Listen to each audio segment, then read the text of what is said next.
Hello বন্ধুরা, আসসালামু আলাইকুম। লাজিনা রান্নাঘরে আপনাদের সবাইকে স্বাগত। আশা করি আপনারা ভালোই আছেন। আজকের রেসিপিটা হবে ছোলার ডালের ডানা ভাতের রেসিপি। আশা করি আপনাদের ভালো লাগবে। প্রথম থেকে শেষ পর্যন্ত আমার ভিডিওটা দেখবেন।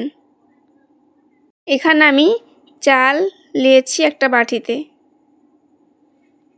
আমি আজ ঘরের চাল দিয়েই রেসিপিটা বানাবো। আমি হাঁড়ি চড়ে দিয়েছি। হাঁড়িটা তেতে গেলে আমি দিয়ে দেব কুচুনি পেঁয়াজ আর কাঁচা লঙ্কা। এবার আমি পরিমাণ মতো সরষের তেল দিয়ে দেব।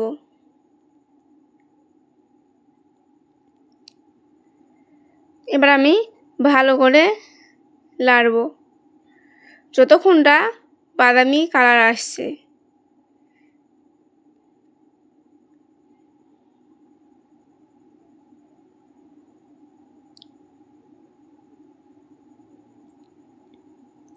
আমি নাড়তে থাকবো যতক্ষণ না বাদামি কালার আসছে না।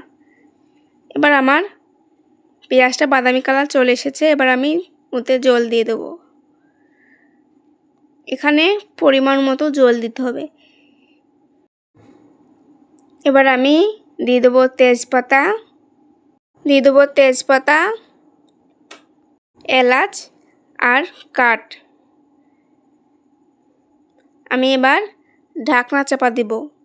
পানিটা এমনি ফুটতে ফুটতে ছোলার ডাল যেটা আমি ভেজে রেখেছিলাম সেই ছোলার ডালটা এবার আমি ধুয়ে নেব। ছোলার ডালটা আমি সকালবেলায় ভিজে রেখেছিলাম। আমার পানিটা ফুটে গেছে। এবার আমি ছোলার ডালগুনি ঢেলে দেবো। ভালো করে ফুটে উঠতে হবে।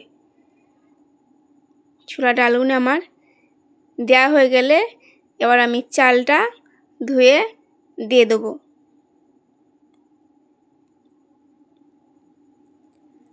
চালটা দেওয়া হয়ে গেলে এবার আমি নেড়ে নেবো। আবার ভালো করে নেড়ে হয়ে গেলে এবার আমি ঢাকনা চাপা দেব। আমি হলুদ আর লবণ দিয়ে দেবো। এবার আমি ভালো করে নেড়ে নেব।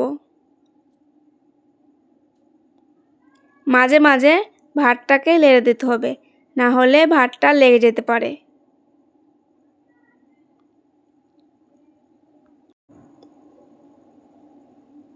ভাতটা সাবধানে নাড়তে হবে, না হলে ভাতটা কেটে যেতে পারে। এবার আমি ঢাকনা চাপা দেব। এবার আমি ঢাকনাটা খুলে দেবো। ভাতটা আমার হয়ে এসেছে। এবার আমি একটু ভালো করে নেড়ে দেবো যেন ভাতটা না কেটে যায়। সাবধানে ভাতটা নাড়তে হবে।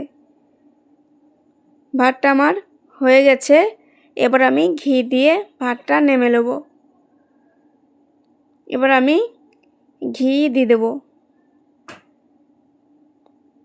আমার ঘি দেওয়া হয়ে গেলে এবার আমি আবার ভাতটা ভালো করে নেড়ে নেব।